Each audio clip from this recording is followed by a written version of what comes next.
History of the Denver Broncos. The history of the Denver Broncos American Football Club began when the team was chartered a member of the American Football League in 1960. The Broncos have played in the city of Denver, Colorado throughout their entire history. The Broncos did not win any titles as members of the AFL. Since the 1970 AFL NFL merger, the Broncos have won 12 division titles, and played in 7 Super Bowls, following the 1977, 1986, 1987, 1989, 1997, 1998, and 2013 seasons. They won Super Bowl XXXII and Super Bowl XXXII. Their most famous player is former quarterback John Elway, starting quarterback in 5 Super Bowls and holder of many NFL records. The Broncos currently play in the National Football League's AFC West Division. Their current leadership includes owner Pat Bowlen, head coach John Fox, Vice President John Elway and quarterback Peyton Manning. For much of their first 3 decades, excluding teams in Texas, they were the only major pro football team between Kansas City and California, and the only team in the interior West.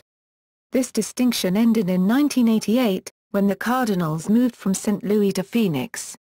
The Broncos remain the only current AFC West, formerly AFL West, team to never relocate or change its name. Origins. In the summer of 1959, Bob Howsam, owner of minor league baseball's Denver Bears, had a problem. He had expanded Bears Stadium to 34,000 after Denver was named a charter member of the Continental League, a proposed third major league. However, the league died when the established major leagues granted expansion franchises to 2 of his cities, New York and Houston, and moved an established team to a third, the Twin Cities. Howsam was now saddled with a heavy debt load and a stadium far too big for a minor league team. In hopes of getting more revenue, Howsam tried to get an expansion NFL franchise to Denver, but he was denied a team by NFL owners under the leadership of Chicago Bears owner George Hillers. The snub led Howsam and 4 others to start up a rival to the NFL. The new league, the American Football League, announced its formation on August 14, 1959, with Howsam's Denver team as a charter member. A 1960 Name the Team contest yielded the nickname Broncos. The first general manager of the new team was Dean Griffin, and the first head coach was Frank Filchock. The AFL Years.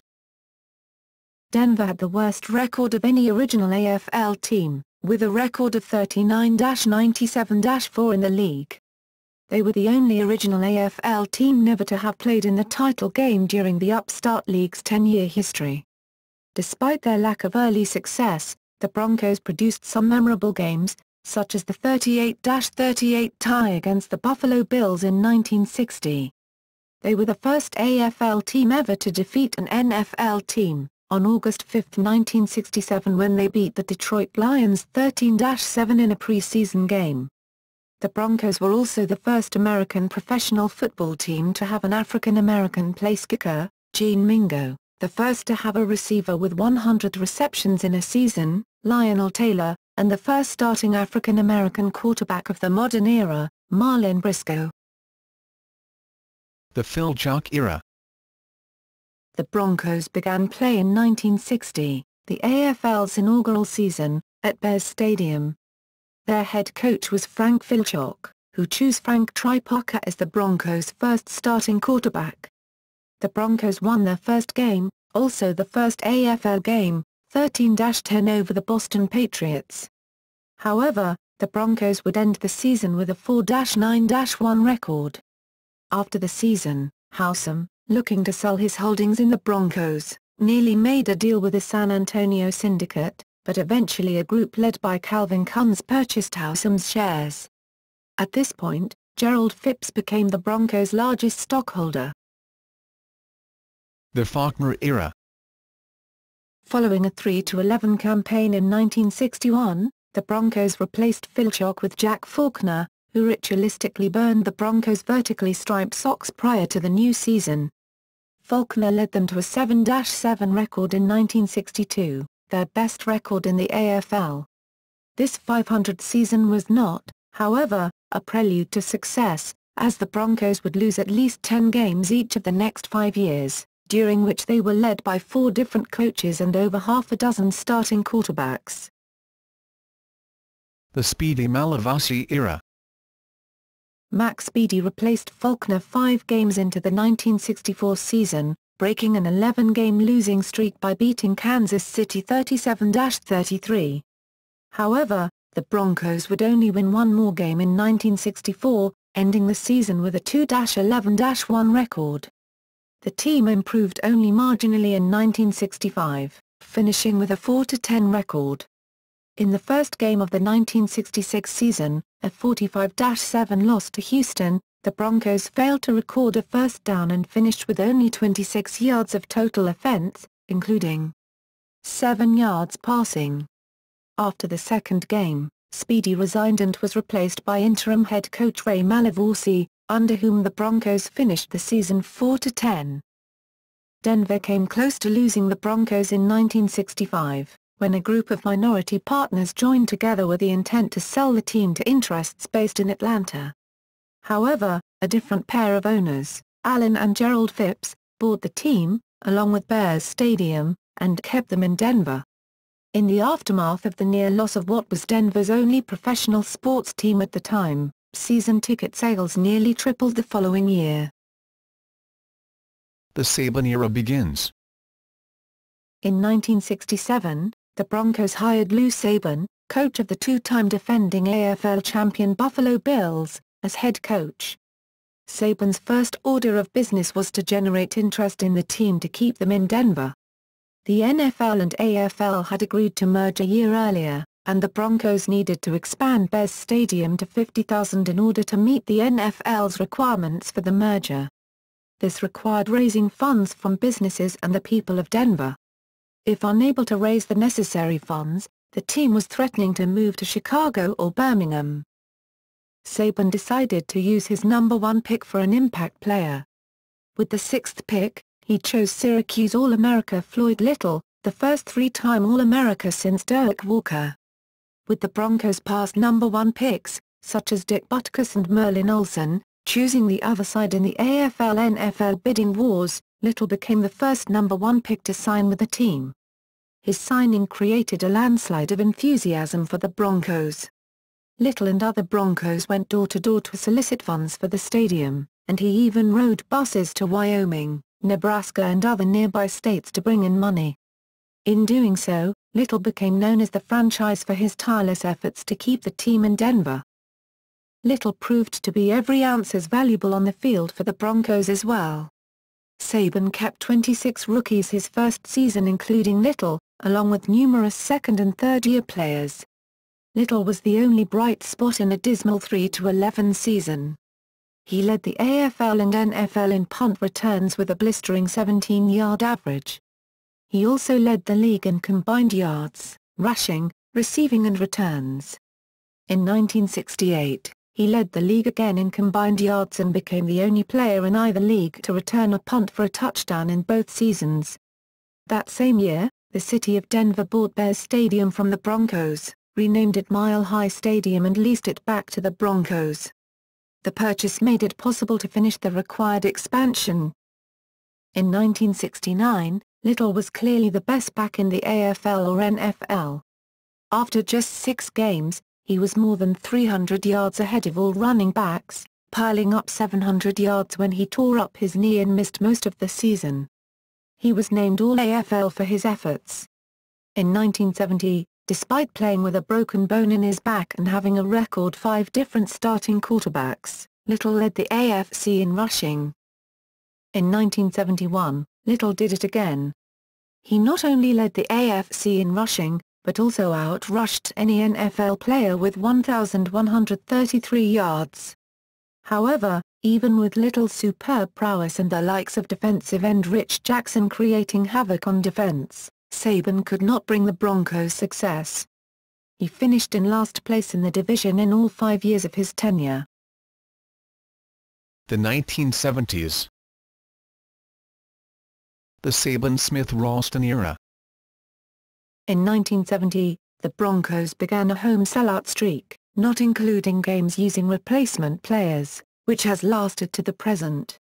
During their first season as part of the NFL, the Broncos finished 5-8-1 and 4-9-1 in 1971.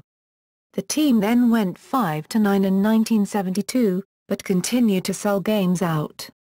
In 1973, John Ralston coached the now mature Broncos to a 7-5-2 record, the franchise's first winning season, including a dramatic tie with Oakland in Denver's first ever Monday Night Football appearance that is still remembered as a pivotal game in Broncos history. During the game, announcer Don Meredith famously told the audience, "Welcome to the Mile High City and I really am." The second game of the 1974 season was a 35-35 tie with the Steelers, the first to take place under the NFL's new overtime rules. The year ended at 7-6-1, for another winning record. In 1975, the Broncos dropped to 6-8, the final season for running back Floyd Little. Otis Armstrong took his place, and despite finishing 9-5 in 1976, the playoffs still eluded them. Branca Mania in the first Super Bowl appearance. Rookie coach Red Miller, along with the Orange Crush defense, a nickname originating in the early 1970s, and aging quarterback Craig Morton, led the Broncos to a miracle season in 1977. The team won the division with a 12-2 record, beating an injury-rattled Steelers team 34-21. In the conference championship, they faced their division rival and defending Super Bowl champion Raiders, winning a close game 20-17 and sending them to Super Bowl XII. Facing the Cowboys in the New Orleans Superdome, the Broncos played sloppily the entire game, turning the ball over 8 times. They were crushed 27-10 by the Cowboys. Despite the disappointing loss to Dallas, their season catapulted the franchise out of the basement and they since have enjoyed 4 decades of consistency that few teams have matched. The successful season also brought the phenomena of Branca Mania to a fever pitch, with the team the talk of the town, selling 65,000 Super Bowl t-shirts in 48 hours. Earlier that year, superfan Tim McKinnon, better known as the Barrel Man, began wearing only an orange-colored aluminum barrel, boots and a cowboy hat to games, a ritual he repeated for 30 years. The 1978 season saw the Broncos finish 10-6, the season having been extended to 16 games, and win the division again, but they were rooted out of the playoffs by the Steelers 33-10. Another 10-6 season and a playoff appearance followed in 1979, but 3 division losses reduced the Broncos to a wild card team. They lost to the Oilers 13-7 in the Astrodome. The Elway Years. 1980s. Quarterback John Elway arrived in 1983. Originally drafted by the Baltimore Colts as the first pick of the draft, Elway proclaimed that he would shun football in favor of baseball. He was drafted by the New York Yankees to play center field, unless he was traded to one of a selected list of other teams, which included Denver. During the 23 seasons prior to Elway's arrival, Denver used over 24 different starting quarterbacks. Under Elway and head coach Dan Reeves, hired in 1981, the Broncos became one of the most dominant AFC teams of the 1980s, winning 3 AFC championships, 1986, 1987, 1989, with Elway winning the NFL MVP award in 1987. The first 2 Super Bowl appearances were preceded by storied victories over the Cleveland Browns in the AFC Championship game, each acquiring its own nickname, the Drive in 1987, in which the Broncos drove 98 yards to score a late-game tying touchdown, and the Fumble in 1988, in which Brown Ernest Biner lost the ball, and a game-tying touchdown, late in the game. However, the Broncos lost all 3 Super Bowls during this period by at least 3 touchdowns. In fact, Super Bowl XXXIII against the San Francisco 49ers was the most lopsided Super Bowl in NFL history. During the 1980s, the Broncos played in at least 2 storied Monday Night Football games. On October 15, 1984, the Broncos played a faint game against the Packers during a major blizzard. The following season, on November 11, 1985, the Broncos won a Monday Night Football home game when a fan threw a snowball onto the field during 49ers kicker Ray Wersching's field goal attempt. 49ers holder Matt Cavanaugh picked up the ball and threw it incomplete, losing 3 decisive points in a 17-16 loss. In the late 1980s and early 1990s, Elway's strong receiving core of Mark Jackson, Vance Johnson and Ricky Nattiel was nicknamed the Three Amigos after the popular movie. Early in the 1980s, the Broncos were the first NFL team to play the song Rock and Roll, PT2, also known as the Hey Song, during games. 1990s. Reeves was fired following an 8-8 1992 campaign and replaced with Wade Phillips, a move often attributed to Reeves' stormy relationship with Elway following campaigns of 9-7 and 7-9 in 1993 and 1994 respectively. Phillips was fired and the Broncos named former Broncos quarterbacks coach Mike Shanahan head coach. In 1995, the Broncos debuted a new zone blocking scheme under Mike Shanahan and rookie running back Terrell Davis, who would quickly emerge as an all-pro running back. The Broncos established a tradition in 1996 where the offensive linemen do not talk with the media as a form of bonding. This was evident during the player introductions for the starting lineup on nationally televised primetime games as the linemen would not introduce themselves. How they were introduced has varied over the years as sometimes, another offensive player introduces them and during other times, the announcers introduce the offensive lineman. Due to a rule change within the NFL in 2007, this tradition came to an end. For the 2007 season each player is required to make themselves available for media interviews. On a Sunday Night Football game against the Steelers, the linemen introduced themselves. In 1996, Shanahan's second season, the Broncos went 13-3 and appeared on their way to another Super Bowl appearance. However, they were defeated by the Jacksonville Jaguars in a stunning 30-27 divisional round loss. In 1997, the Broncos went 12-4, securing a wild card spot in the playoffs. Following playoff wins over the Jaguars, Chiefs and Steelers, the Broncos faced the heavily favored Packers in Super Bowl XXXII. Davis led the Broncos to their first Super Bowl victory, 31-24. Although Elway completed only 12 of his 22 passes, throwing 1 interception and no touchdowns, he executed what was perhaps the game's best-known play, known as the helicopter, when he boldly ran for a crucial first down while surviving strong hits from 2 safeties as he jumped through the air like a propeller. Terrell Davis was able to overcome a severe migraine headache that caused him blurred vision and rush for 157 yards and 3 touchdowns to earn Super Bowl MVP honors. The following season, the Broncos began the year by winning their first 13 games.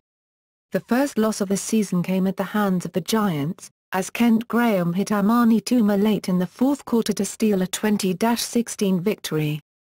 The loss took the wind from the sails of what would have been a highly anticipated Monday Night Football matchup on the road against the Miami Dolphins for 2 primary reasons. First, the Broncos would have a chance at reaching perfection against the only franchise to achieve such a goal.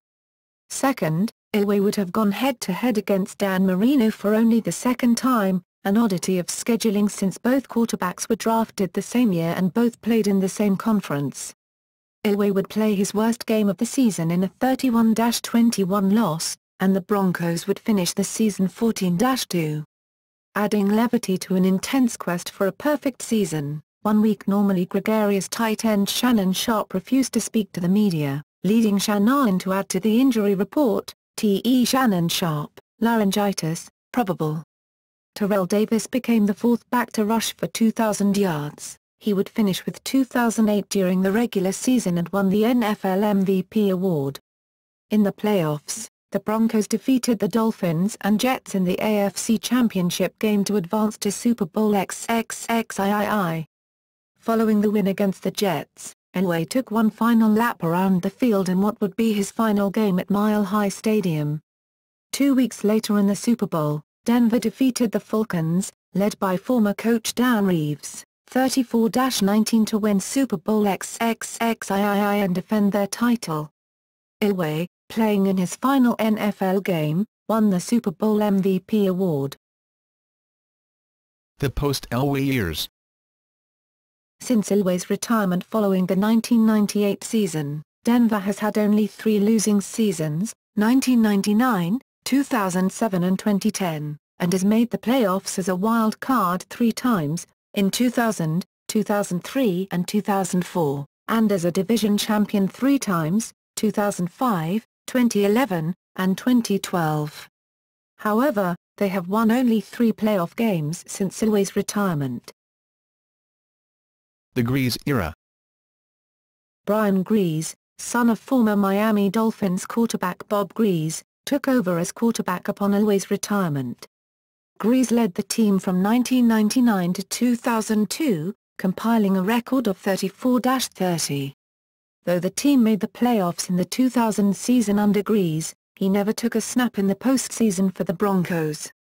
A shoulder injury he suffered during a gutty Monday night performance against the arch-rival Raiders, in what would be, ironically, the final Monday night affair at Mile High Stadium, shelved him for most of the remainder of the season.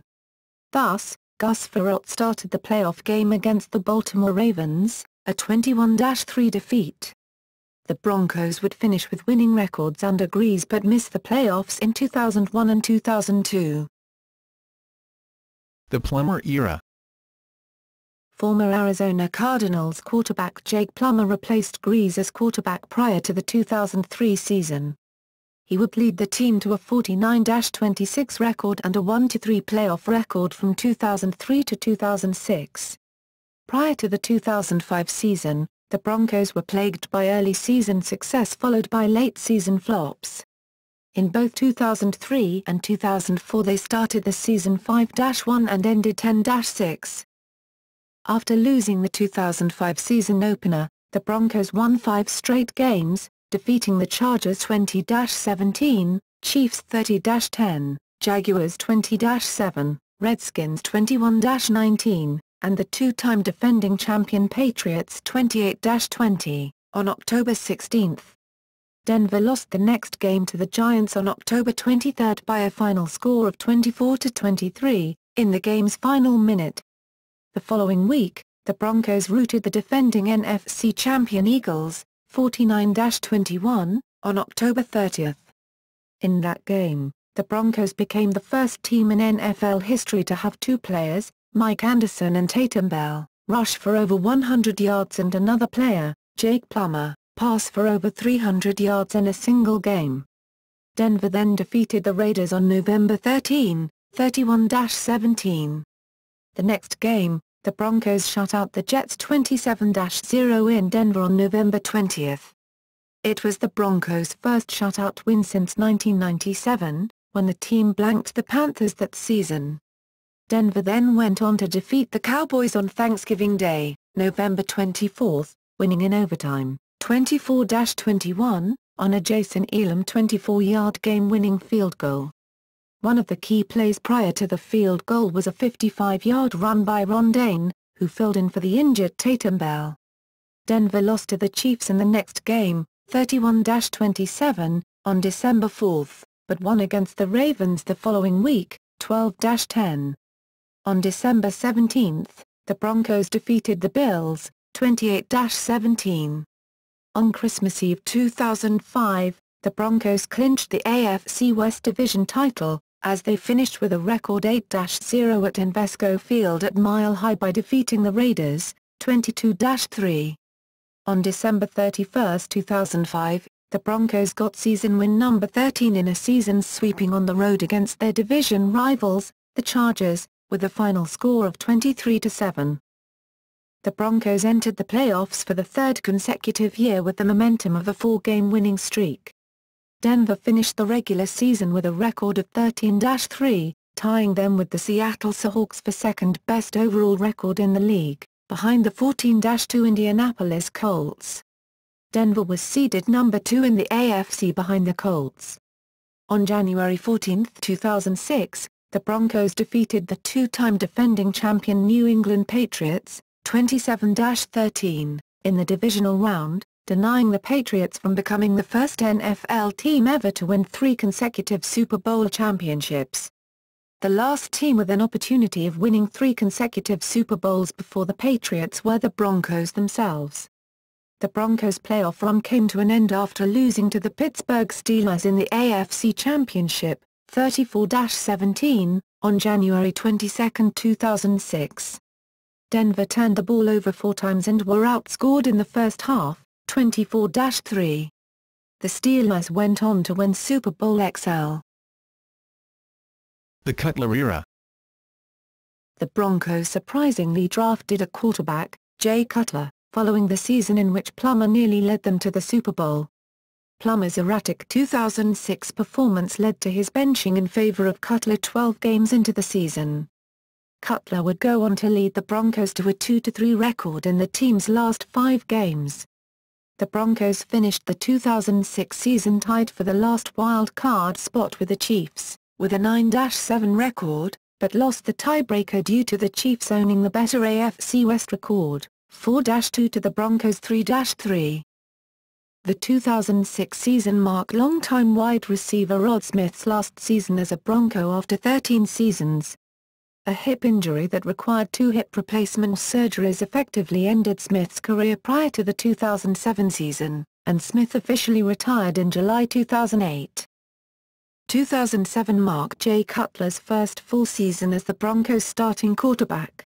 However, the team suffered through several injuries to key players, including Rod Smith, Tom Nalen, Ben Hamilton, Javon Walker, Jarvis Moss and Ebenezer Ekuban, and finished the season with a 7-9 record, the team's first losing season since 1999. Perhaps the most notable event was a Monday Night Football home loss to the Green Bay Packers, in which the team set a franchise record for tickets distributed for the game, with 77,160 tickets. 76,645 fans attended the game. 2007 also marked longtime place kicker Jason Elam's last season in a Broncos uniform after 15 seasons. Elam played with the Atlanta Falcons from 2008 to 2009, before retiring as a Bronco in March 2010. In 2008, Cutler passed for 4,526 yards, breaking Plummer's Broncos record for passing yardage in a single season. However, 2008 was the 3rd consecutive year the Broncos failed to make the playoffs, this time in spite of holding a 3-game lead over the Chargers with 3 games left to play. In 2008, the Broncos got off to a 4-1 start, which included a controversial home win against division rival San Diego Chargers, but struggled through a mediocre stretch in the middle of the season. After 13 games, the team was sitting in first place in the AFC West, with an 8-5 record, 3 games ahead of the Chargers, who were 5-8. However, in the next 2 weeks, the Broncos suffered back-to-back losses to the Panthers and Bills, while the Chargers won 2 straight. This set the stage for the 2008 season finale, when the Broncos and Chargers met at San Diego's Qualcomm Stadium to decide the AFC West Division title. The Broncos were blown out 52-21 by the Chargers, and would become the first team in NFL history to enter the final quarter of a regular season with a 3-game lead and squander the division lead. The Broncos and Chargers finished the season tied at 8-8, but the Chargers won the AFC West based on a better division record, 5-1 to the Broncos 3-3. The Broncos missed the playoffs for a 3rd consecutive season. On December 30, 2008, 2 days after the disastrous season-ending collapse in San Diego, Mike Shanahan, the longest-tenured and winningest head coach in Broncos franchise history, was fired after 14 seasons. 2 weeks later, on January 11, 2009, the Broncos hired former New England Patriots offensive coordinator Josh McDaniels as the team's new head coach. 3 months later, following a turbulent transition from the Mike Shanahan era to Josh McDaniels, the team traded Pro Bowl quarterback Jay Cutler to the Chicago Bears for quarterback Carl Orton. The Orton Era. With their new quarterback, Denver began 2009 well by winning the first 6 games. The first three wins included a rally at the Bengals, 12-7, as well as relatively easy wins versus the Browns, 27-6, and Raiders, 23-3. The next three wins came against a tougher stretch of opponents, versus the Cowboys, 17-10, versus the Patriots, 20-17 in overtime, and Chargers, 34-23. The Broncos' revamped defense played a huge role in each of the 6 wins. But after the bye week, the team suddenly collapsed, losing 4 in a row. They managed to break their losing streak, with back-to-back routs of the Giants and Chiefs. Those would be the Broncos' last wins, as they dropped their remaining 4 matches, including a 1-point loss to the Raiders at home followed by a close 30-27 defeat of the Eagles. Denver's last hope of getting into the playoffs ended with a 44-24 home loss to Kansas City. Ending the season with an 8-18 record, Kyle Orton had 21 touchdowns, 12 interceptions, 3,802 yards and a quarterback rating of 86.8. While starting out with a 6-0 record, an ankle injury against the Washington Redskins and injuries to the offensive line caused Orton to struggle late in the season. Despite putting up 431 yards in the regular season finale against the Kansas City Chiefs, it was 2 interceptions from Orton that brought the Broncos' season to a close and ended Denver's chance of a playoff appearance. With a potentially uncapped 2010 NFL season, Orton became a restricted free agent, but later signed a tender on April 16, 2010. Notable off-season roster moves included the trades of fullback Peyton Hillis to the Cleveland Browns for quarterback Brady Quinn, wide receiver Brandon Marshall, to the Miami Dolphins for draft picks, and tight end Tony Scheffler, 3-team trade with the Detroit Lions and Philadelphia Eagles, as well as the draft selections of Georgia Tech wide receiver Demaryius Thomas and All-American Florida quarterback Tim Tebow. Tebow was a heavily hyped draft pick, partly because Denver traded 3 draft picks to select him. On August 4, shortly after the start of training camp, the Broncos suffered a devastating blow to their defense, when outside linebacker defensive end Elvis Dumervil suffered a torn pectoral muscle in practice. Though there was speculation that Dumervil would be able to return as early as November, he was placed on injured reserve on September 3, and missed the entire 2010 season. Also on August 4, the Broncos added free agent running back and Denver native Lendale White to their roster. However, on September 2, during the team's last preseason game, at the Vikings, White suffered a torn Achilles tendon, and missed the entire 2010 season. On September 4, wide receiver Brandon Stokely was placed on injured reserve, and later released. The Broncos opened the 2010 season with a 24-17 loss to the Jaguars, in which the teams alternated scores, but the Broncos never led in the game. On September 14, 2 days after the loss to the Jaguars, the Broncos acquired running back Lawrence Maroney in a trade from the New England Patriots, for a 2011 fourth-round selection.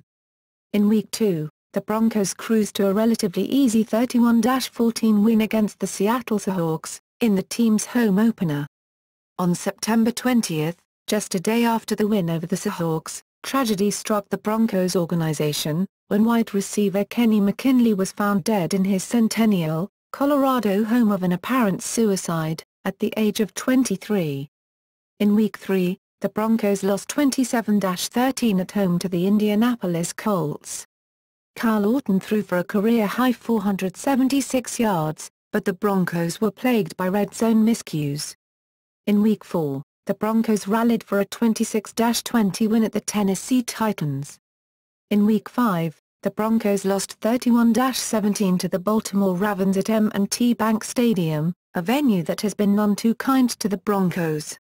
In Week 6, the Broncos suffered a heartbreaking 24-20 loss at home to the Jets, aided by a costly pass interference penalty on safety Ronaldo Hill that enabled the Jets to rally for the win in the game's final 2 minutes. In Week 7, the Broncos were annihilated 59-14 at home by the Raiders for their worst loss since 1963. In Week 8, the Broncos lost 24-16 to the 49ers. The game was played at Wembley Stadium in London, England, as part of the International Series. Following the team's Week 9 bye, the Broncos cruised to a relatively easy 49-29 home win over the Chiefs in Week 10. Kyle Orton had a career-high 4 touchdown passes and threw for 296 yards. His passer rating was 131.5, earning him the title of AFC Offensive Player of the Week.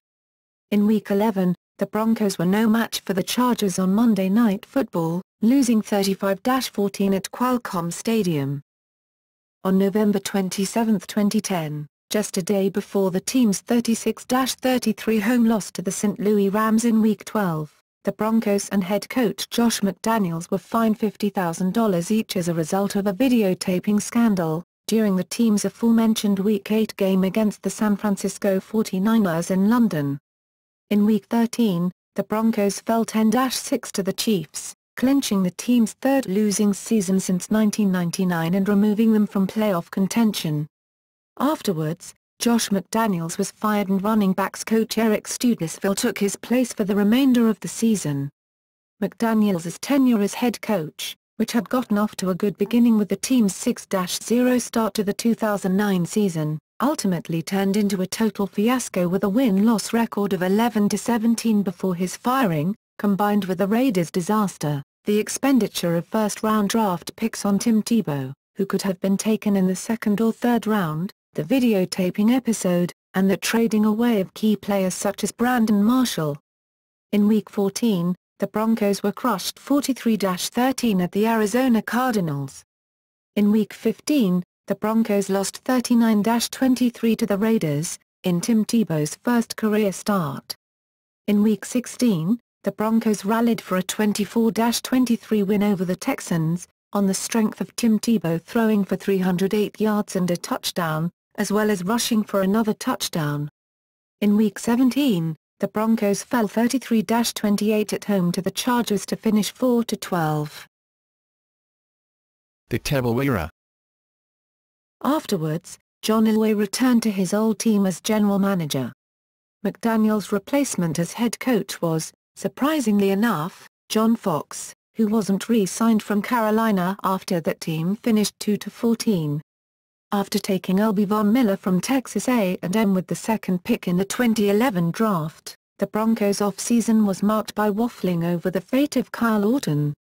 It was widely expected that he would be traded to Miami where he could be reunited with Brandon Marshall, but negotiations broke down and he remained a Bronco. Tim Tebow was relegated to third-string QB behind Orton and Brady Quinn as the Broncos opened on Monday Night Football against their rival, the Oakland Raiders. There was no repeat of the 59-14 blowout, but an extraordinarily sloppy game ensued as both teams racked up penalties. In the third quarter, Orton threw an interception that the Raiders used to set up a 63-yard field goal by Sebastian Janikowski, only the third of this length in league history, and eventually win 23-20. Kyle Orton's playing suffered under repeated fan calls to switch to Tim Tebow as their starter and the Broncos entered their bye week at 1-4. Tebow was then installed as starting QB and Orton cut loose as a free agent. At this point, the Broncos' fortunes quickly turned around. They beat the struggling Dolphins in what was described as Tebow's triumphant return to his hometown of Miami. The Broncos won their next 6 games all in spite of numerous controversies over Tebow's playing style, an overwhelmingly run-based QB in a season where QBs like Drew Brees set record passing stats. In Week 15, the Patriots arrived in Denver and rolled over the Broncos. They lost their 2 remaining games to Buffalo and Kansas City, but were still able to clinch the AFC West title and host a playoff game. For the second time in 4 seasons, the AFC Western Division was a tie among teams with an 8-8 record, the title being decided by tiebreakers. Hosting their first playoff games since 2005, the Broncos battled the Pittsburgh Steelers in the wild card round.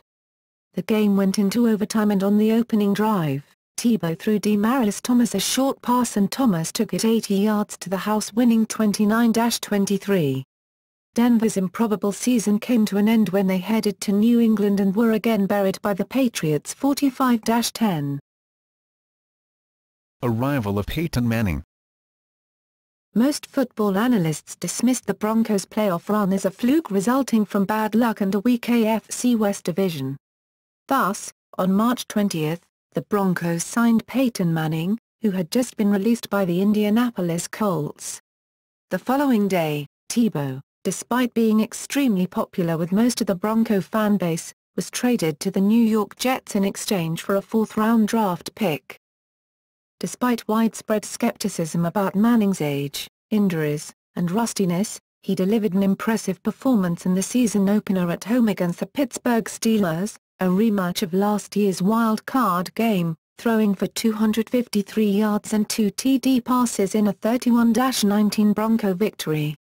Manning also threw his 400th touchdown pass in that game, the third quarterback to do so after Dan Marino and Brett Favre. Manning did it faster than either, however. Notion Marino ran for another TD and Tracy Porter picked off Ben Roethlisberger in a mirror image of his celebrated interception returns during the 2009 postseason. Following that, however, the Broncos lost 2 straight, to the Atlanta Falcons, 27-21, and the Houston Texans, 31-25. In Week 4, the Denver Broncos faced their most hated rival, the Oakland Raiders. The Broncos dominated the game from the start and won 37-6. In Week 5, they traveled to New England, rekindling the Brady-Manning rivalry of seasons prior. Despite being blown out twice last year, Manning and the Broncos managed to keep it close, but ultimately lost 31-21. In Week 6, the Broncos faced another division rival, the San Diego Chargers. The Broncos were 2-3 at the time while the Chargers were 3-2. At halftime, the Broncos were being blown out 24-0. But in the second half, Manning threw for 3 touchdown passes, Tony Carter, DB, and Chris Harris, DB, picked off Phillip Rivers, and the Chargers didn't score at all. In a comeback victory, the Broncos topped the Chargers 35-24 and tied for first in the AFC West. What the Broncos did not know at the time, however, was that their victory over the Chargers would be the start of a complete turnaround. Following a Week 7 bye, the Broncos won their final 10 games to compile an 11-game win streak. Throughout all of this, Manning silenced his critics by playing at an MVP caliber level and the Broncos' offensive and defensive numbers rose in the rankings along with him. The Broncos ended the season at 13-3, clinching both the AFC West, their first consecutive division title since 1986-1987, and the number 1 seed in the AFC. On January 12, the Broncos made their 2013 playoff debut against the Baltimore Ravens in Denver only to lose 38-35 in double overtime. In 2013, the Broncos went 13-3, and scored a record 606 points in the season, including a record 51 touchdown passes from Peyton, as well, and this time, lived up to preseason expectations, defeating San Diego 24-17, after leading 17-0, in the AFC Divisional, and New England 26-16, after leading 20-3, in the AFC Championship to advance to Super Bowl XXXIII, in East Rutherford, NJ. Coming into the game, the team was 2.5-point favorites, but just 12 seconds in, Manning threw an incomplete pass into his own end zone for a Seahawks safety. This was the start of a miserable game for Denver, as they were drilled 43-8 by Seattle, the second biggest blowout in Super Bowl history, only, ironically, to the 1988 Broncos losing Super Bowl XXXIII 55-10.